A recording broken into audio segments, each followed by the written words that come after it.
On a besoin d'être dans une observation permanente pour justement pouvoir adapter les politiques publiques et notamment les services publics. Et aujourd'hui, on voit bien que les services publics ils sont complètement inadaptés ou alors ils sont standardisés. Standardisés parce que justement, quand on est dans une collectivité, on a un peu cette obsession de l'égalité, donc on a du mal en fait à sortir des carcans.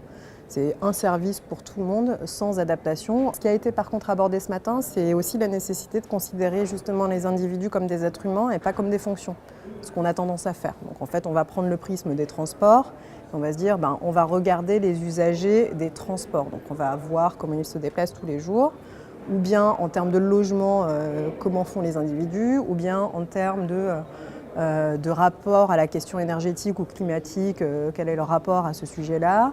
Mais on ne va pas forcément les prendre dans leur ensemble.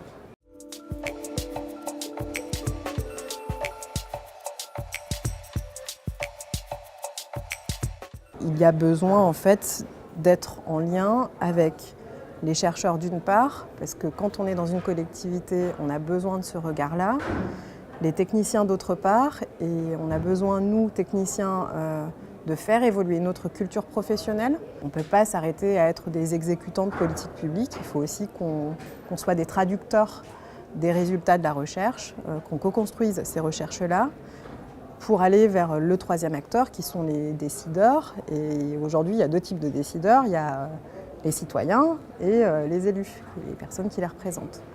Et là, il faut aussi qu'on arrive à rentrer dans un dialogue pour aboutir à des solutions efficaces aux problèmes qui sont rencontrés.